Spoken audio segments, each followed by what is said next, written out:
करने वाले हैं रासायनिक समीकरण क्या है, इसे कैसे लिखा जाता है और महत्व सीमा। ये इस प्रकार से क्वेश्चन आता है कि रासायनिक अभिक्रिया में जो समीकरण बनेगा उससे किस प्रकार लिखा जाता है। सबसे पहले बात करेंगे रासायनिक केमिकल रिएक्शन। रासायनिक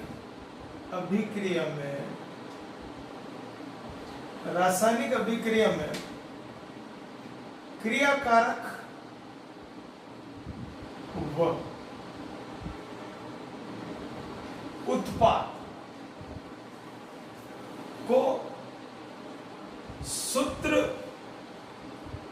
व प्रतीक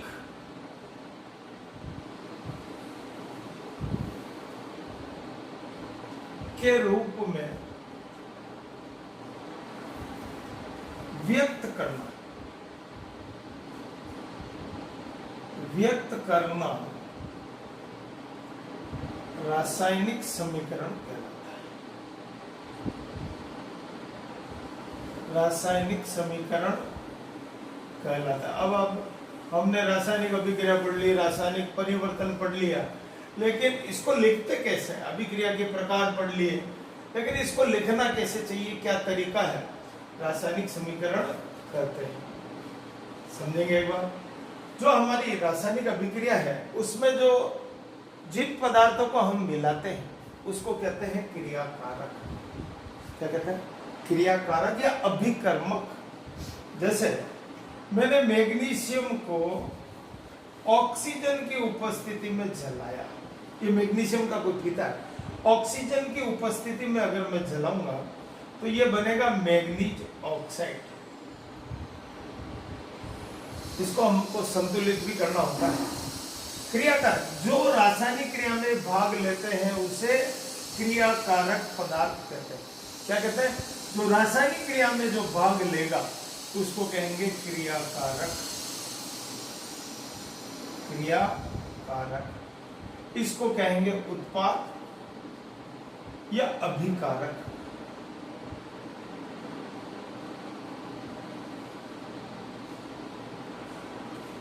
इसको कहता है अभिकर्मक। रासायनिक क्रिया में जो भाग लेता है उसको क्या कहते हैं? एक उदाहरण और ले लेते हैं। AgNO3 सिल्वर नाइट्रेट की जब KCl से क्रिया होगी पोटेशियम क्लोराइड से, तो AgCl बनेगा प्लस KNO3 पोटेशियम नाइट्राइट।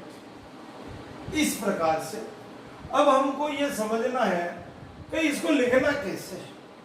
भाई ये सूत्र Mg को Mg से लिख दिया, ऑक्सीजन को लिख दिया, सूत्र और प्रतीक के रूप में व्यक्त करना ही रासायनिक समीकरण कहलाता है। अब इसमें लिखने का तरीका क्या है?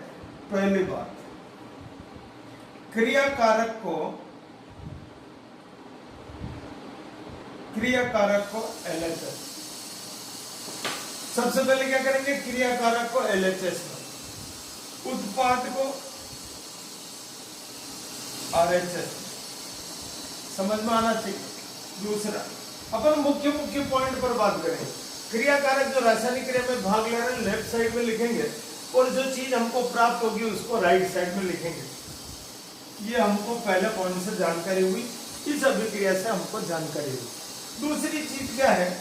क्रियाकारक वो उत्पाद दो या अधिक हो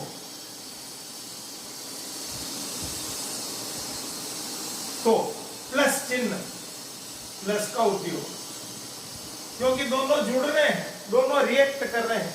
रिएक्ट करने के कारण इनके बीच में क्या लगा? मैग्नीज। इसके दोनों के ऑक्सीजन पे, मैग्नीशियम और ऑक्सीजन पे प्लस लगा। यहाँ देखिए, यहाँ प्लस लगाया, यहाँ भी। जो नियम क्रियाकारक के साथ लगेगा प्लस का, वही उत्पाद के साथ लगने वाला है। तीसरा देखिए, रासायनिक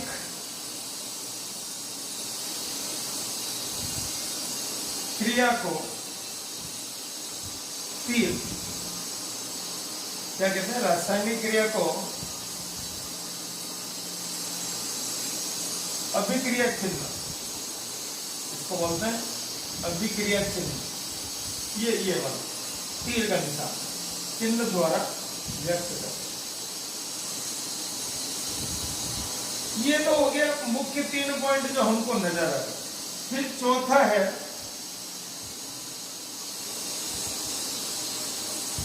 इसमें द्रव्यमान, निर्माण व क्षय। द्रव्यमान संरक्षण का नियम है, क्षय नहीं होता है, अतः संतुलित करना पड़ेगा। संतुलित करना, क्या समझ में आया? क्योंकि द्रव्यमान संरक्षण का नियम है कि न तो हम किसी पदार्थ को उत्पन्न कर सकते हैं न नष्ट कर सकते हैं। जब उत्पन्न और नष्ट नहीं कर सकते तो क्या करता है? रूप बदल देता है। जब रूप बदल देता है तो नया पदार्थ न तो निर्मित किया जाता है न क्षय कर सकते, क्षय का मतलब नष्ट कर सकते हैं। तो क्या होगा? वह रूप बदल देता है। तो रूप बदल देगा, इसका मतलब क्या हुआ? इसने क्रिया करके MgO बनाया, AgCl बनाया, इन दोनों संयुक्त होकर नई चीज बने। तो इसको क्या करना कि इस अभिक्रिया को हमको संतुलित करना पड़ेगा। ठीक है, वो संतुलन के लिए अगला वीडियो आएगा, उसमें बात करेंगे। अभिकारक व उत्पाद को उनकी अवस्था के रूप में लिक्विड, सॉलिड, गैस के रूप में व्यक्त करता है। ये व्यक्त करता है। ये तो हो गया इसको लिखने का तरीका। अब इसकी कुछ सीमाएं, क्या सीमाएं हैं, इसका कोई महत्व है, उस पर बात करेंगे। पहले ये चीज आपको क्लियर होनी चाहिए। क्रियाकारक LHS और RH, उत्पाद को RHS में लिखते हैं। 2 से अधिक अगर है तो प्लस चिन्ह लगाते हैं। अभिक्रिया का चिन्ह इस एरो के द्वारा प्रदर्शित करते हैं। द्रव्यमान संरक्षण के अनुसार न तो उत्पन्न किया जा सकता न ही नष्ट किया जा सकता, इसलिए अभिक्रिया को संतुलित। आपने देखा होगा या मैंने 2 लगाया या 2 लगाया, तो 2 लगाने का मतलब संतुलित करना। अभिकारक और उत्पाद को उसकी अवस्था के रूप में व्यक्त करते हैं। ये सामान्य तौर पर रासायनिक समीकरण को हम व्यक्त करते हैं। अब इसका महत्व क्या है? क्या महत्व है? महत्व पर बात करते हैं। इसका महत्व, पहला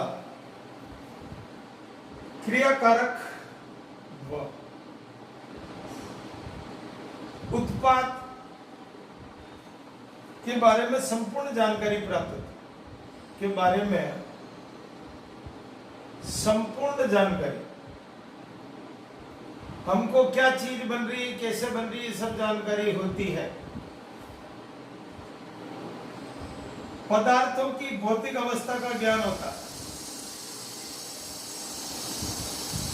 भौतिक अवस्था का ज्ञान, भौतिक अवस्था का ज्ञान होता है। तीसरा ज्ञान अभिक्रिया किस कारण, किस कारण का मतलब, कारण का मतलब ताप, दाब, उत्प्रेरक, किसकी उपस्थिति में संभव है उसकी जानकारी होती है। किसके कारण से हो रही है वो जानकारी होती है। ताप, दाब और उत्प्रेरक किसके कारण से हो रहा है उसकी। अभिक्रिया ऊष्माक्षेपी है या शोषी, ये जानकारी। अभिक्रिया से हमको ये पता चल जाएगा कि इसको गर्म करना पड़ेगा कि नहीं करना। गर्म करेंगे तो ऊष्माक्षेपी, और अगर ऊष्मा निकल रही वो गर्म हो जाता है पदार्थ तो ऊष्मा शोषी।